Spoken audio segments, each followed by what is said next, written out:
진주성을 에워싸고 고요하게 흐르는 남강은 진주성을 천연 요새로 만들었습니다.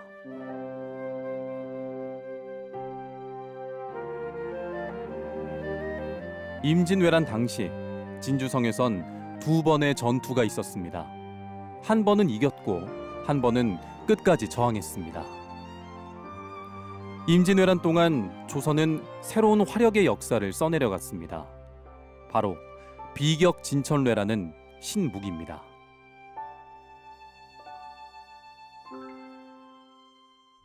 이를 각오하고 싸운다면 반드시 이길 수 있을 것이다. 비격진천례는 1592년 진주대첩 때 요긴하게 쓰였습니다. 안포하라!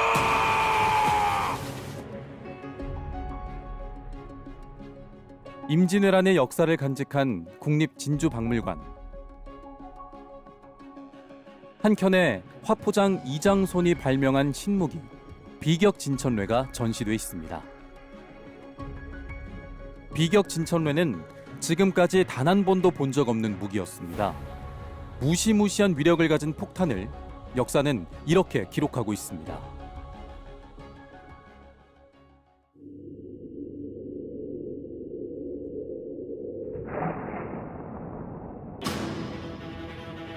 성 밖에서 비격진천례를 성 안으로 발사하여 진 안에 떨어뜨렸다.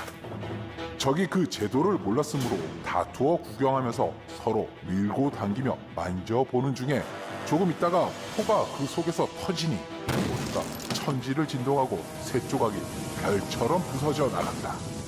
이에 맞아 넘어져 즉사한 자가 20여 명이었는데 온 진중이 놀라고 두려워하면서 신비스럽게 여기다가 이튿날 드디어 성을 버리고 서생포로 도망하였다.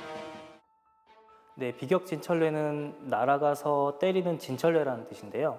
천둥과 같은 소리를 내며 적을 격파한다는 뜻을 가지고 있습니다. 비격진천례는 그 위력이 대단했다고 알려지는데 한번 폭발하면은 하늘이 울리고 그 파편이 그 땅을 가득 메웠다라고 기록되어 있습니다. 비격진천례의 기록은 곳곳에 남아 있습니다. 조선시대 학자였던 김성일은 비격진천례에 넘어진 시체가 수도 없이 쌓였다고 썼으며 유성룡은 400보를 날아가서 땅에 떨어진 후 터지는 비격진천례를 외적이 가장 무서워하는 무기로 기록했습니다. 일본이 임진왜란을 미화하려고 펴낸 정한위략은 맞은 자는 즉사하고 주변에 있는 자는 폭풍에 날아갔다고 적었습니다. 비격진천례는 포탄이 날아가 적군의 무기와 배를 부수는 등 물리적인 충격을 주었던 이전 무기와는 달랐습니다.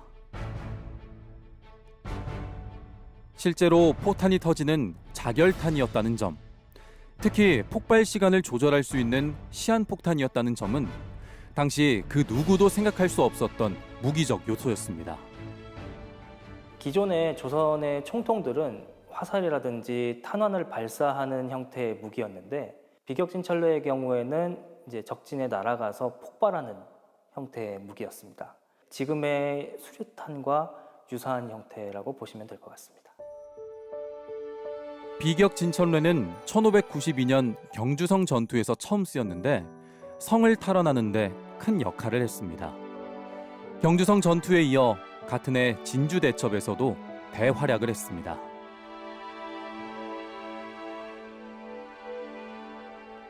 비격진천례는 조선의 화력을 짐작케 하는 기상천외한 신무기였습니다. 비격진천례? 저는 이것을 보면서 트로이 목마가 생각났어요.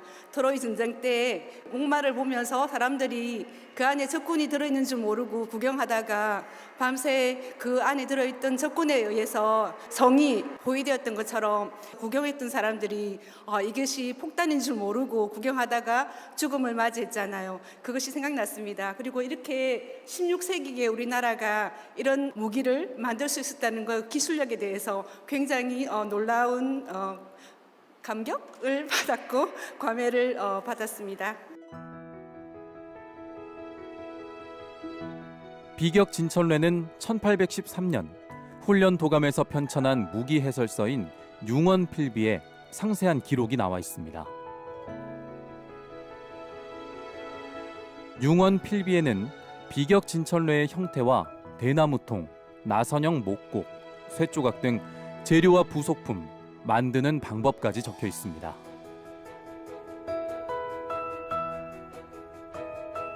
의병장이 외적 토벌 방책으로 비격 진천뢰를 능가하는 것은 없다고 극찬한 무기. 그래서 외적들이 비격 진천뢰에 붙인 별명은 귀신 폭탄이었습니다. 맨 윗부분에 심지를 넣고 이제 밀봉을 합니다. 심지에 불을 붙여서 이제 폭발하게 하는 그런 형태의 폭탄입니다. 지름은 약 20cm 정도, 그리고 이제 무게는 이제 작은 것은 5kg 정도, 최대 한 20kg 정도의 무게를 가졌다고 합니다. 제작 과정은 의외로 단순합니다. 속이 빈 포탄에 살상용 철 조각을 넣고 중간에 목곡과 대나무통을 넣습니다. 목곡에 감긴 심지가 시간 조절 역할을 하는데 융원 필비에 보면 늦게 터뜨리려면 15번, 빨리 터뜨리려면 10번을 감으라고 나와 있습니다. 측면에 뚫린 구멍으로 화약을 넣은 다음 심지 2개를 빼고 뚜껑을 돌리면 완성됩니다. 발사 준비를 끝낸 비격 진천뢰를 완구라는 화포에 넣고 심지에 불을 붙인 다음 발사합니다. 발사 전용 화포인 완구를 사용한 점은 비격 진천뢰만의 대표적 특징 중 하나입니다. 네, 지금 보시는 이 유물이 비격 진천뢰를 발사할 때 사용했던 완구라고 하는 형태의 화포입니다. 여러분들께서 보시는 이 중완구의 경우에는 약 50kg 정도의 무게에 해당하고, 이것보다 더 큰 비격 진천뢰를 발사할 때 쓰는 대완구의 경우에는 약 200kg 정도의 무게를 가지고 있습니다. 완구는 사정거리와 폭발력을 향상시키는 역할을 했는데요. 비격 진천뢰는 임진왜란 이후에도 꾸준히 제작됐습니다. 20세기 초에 지방의 무기를 정리한 무기 재고표라는 책에 보면 1,600개에 달하는 비격 진천뢰가 남아 있었고, 진천뢰를 발사하는 완구라는 형태의 포도 약 700문이 남아 있었던 점으로 볼 때 조선 후기까지 주력 무기로 활용되었다는 점을 알 수가 있겠습니다. 강력한 폭발력을 보유한 최첨단 신무기, 외적을 혼비백산하게 만든 비격 진천뢰는 조선의 비밀 병기이자 조선의 화력을 말해주는 자랑스러운 유산입니다.